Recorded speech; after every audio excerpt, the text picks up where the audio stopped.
Stanislas Delarmina, bonjour. Bonjour. Merci d'être avec nous aujourd'hui. Vous êtes de Bretagne, vous avez 75 ans. Vous vous êtes lancé depuis février 2020 dans un pèlerinage autour de l'écologie intégrale sur les chemins Mario. Comment vous est venue l'idée de réaliser ce Tour de France et pourquoi ? Eh bien, en quelque sorte, c'est plus qu'un pèlerinage, c'est une retraite itinérante. C'est-à-dire que dans le mot retraite, il y a le côté spirituel. Et de ce côté-là, c'est les étapes Maria de toutes les apparitions de la Sainte Vierge. Et également itinérante, ça veut dire qu'au cours de ma route, je cherche à entrer en dialogue avec les responsables de pastoral sur l'écologie intégrale pour dire un petit peu comment je vois les choses. Et donc, voilà l'objet.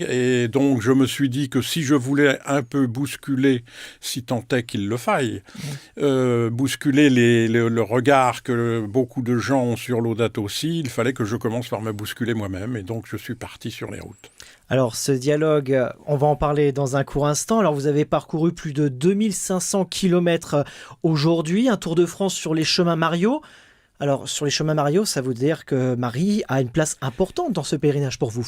Tout à fait. Et si vous voulez, il faut savoir que l'écologie intégrale, pour moi, ce n'est pas l'intégralité de l'écologie. C'est l'écologie intégrale, c'est l'intégralité des relations qui unissent Dieu aux hommes, assez proche et à la création.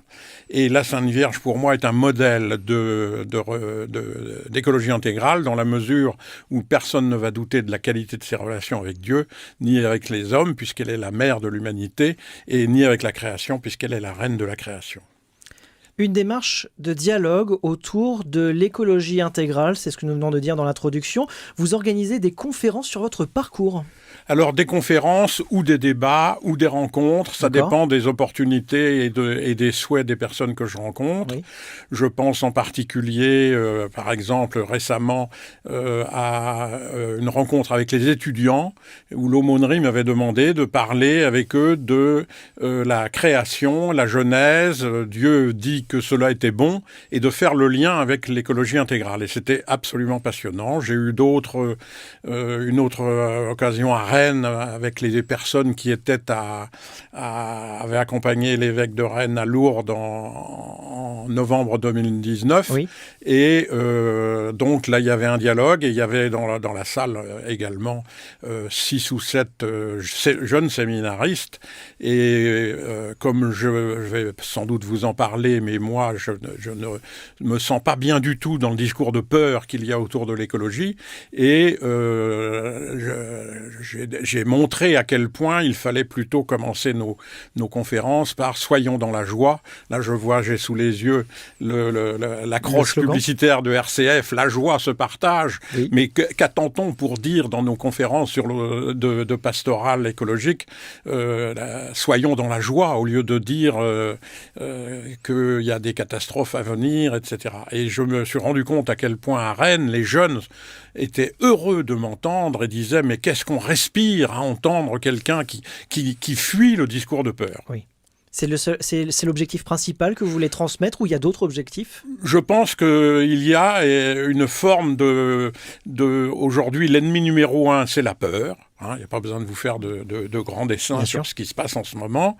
Et je pense que c'est très délicat de voir des conférences sur la pastorale écologique qui commencent par faire venir, comme si c'était un moyen d'attirer les chrétiens, de faire venir des spécialistes de collapsologie ou de catastrophisme. Et moi, je dis d'une manière un petit peu violente, mais ça devient une forme de collaboration avec la peur, quoi. Carrément. Et donc, non seulement, d'une part et d'autre part, ce n'est pas la mission de l'Église. Laudato Si l'a dit au paragraphe 188, vous voyez que je connais mes sources. Le pape écrit, en tout état de cause, il n'appartient pas à l'Église de prendre parti sur les questions scientifiques, et j'appelle au débat honnête et transparent. Alors, comment est-ce qu'un débat peut-il être honnête s'il n'est pas contradictoire, et comment est-ce qu'il peut être transparent s'il n'est pas public ? Et là, c'est en cela où je vous suis reconnaissant de me recevoir, parce que là, au moins, on est public. Et c'est avec grand plaisir de vous recevoir, Stanislas Delarminat. Alors, selon vous, en quelques mots, l'idée est de revoir notre façon de vivre et de consommer, en quelques mots. Alors oui, mais pas forcément pour les raisons que l'on imagine. J'ai eu dans mes débuts de retraite un cours de bioéthique qui était organisé par Fabrice Adjadj, qui est le grand philosophe qui est spécialiste de la mort. Et il expliquait ce que c'est qu'une culture de mort. Et j'avais été très impressionné quand il disait finalement est culture de mort tout ce qui nous fait oublier que nous sommes mortels. Et d'une certaine manière, consommons, et pendant que je consomme, j'oublie que je suis mortel.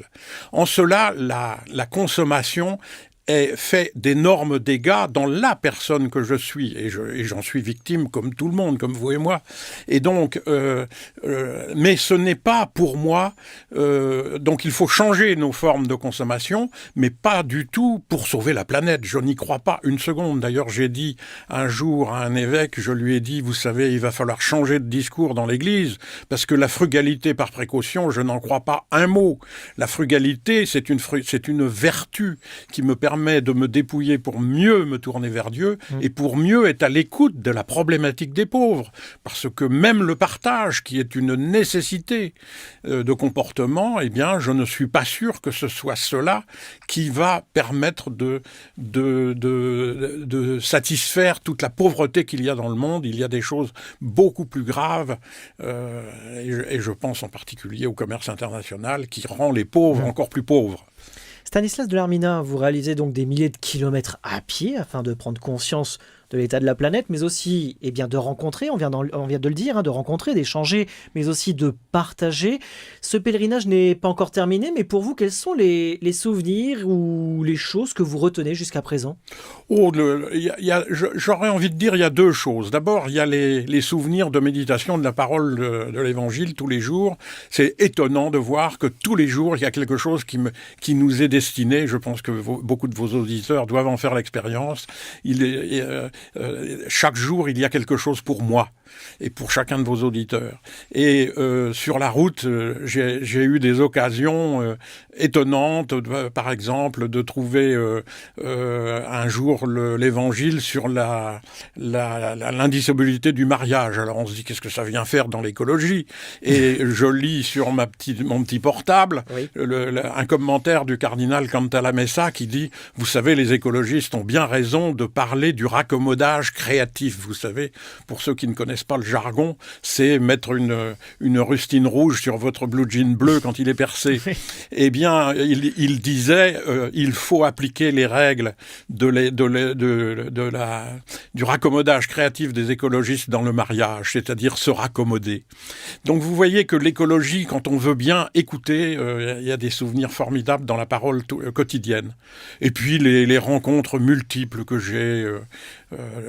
Tout à l'heure, je vous parlais de la peur, et j'ai le souvenir d'un père abbé où je m'étais arrêté dans une abbaye, et le père abbé avait eu une bonne vingtaine de malades du Covid dans sa communauté, dont un mort. Ils avaient été très surpris que ça puisse leur arriver.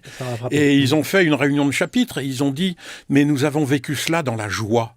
Et c'était pour eux le prix à payer de rester ouvert et de laisser la possibilité à tout le monde de venir se confesser tous les jours. Et ils ont vécu cela dans la joie. Donc là, vraiment, j'en ai tiré un bel exemple là, que l'antidote de la peur, c'est la joie. Et il faut donc commencer nos pastorales d'écologie en disant « Soyons dans la joie, n'ayons pas peur ». C'est une parole d'évangile. En quelques secondes, Stanislas Delarminat, on le disait, des rencontres exceptionnelles, le tout dans un esprit de joie, mais aussi un esprit fraternel. C'est un moment important pour vous. Ah, je vous avoue que 2 ans à pèleriner comme cela, ça change. D'abord, ça donne beaucoup d'humilité. Plus j'avance, moins j'ai le souci de bousculer l'Église. Comme m'a dit un jour un moine également, ne vous prenez pas pour Sainte Catherine de Sienne, vous n'avez pas vocation mais commencez donc par vous convertir vous-même. Donc à force de marcher, ça donne beaucoup d'humilité. Un autre évêque m'a dit continuez votre démarche, mais ne vous inquiétez pas, vous ne verrez pas les fruits de votre vivant. Vous savez, tout cela donne beaucoup d'humilité, et les souffrances physiques qui accompagnent la marche également. Stanislas Delarminat, un grand merci de vous être arrêté ici au studio de RCF Cœur de Champagne à Châlons-Champagne.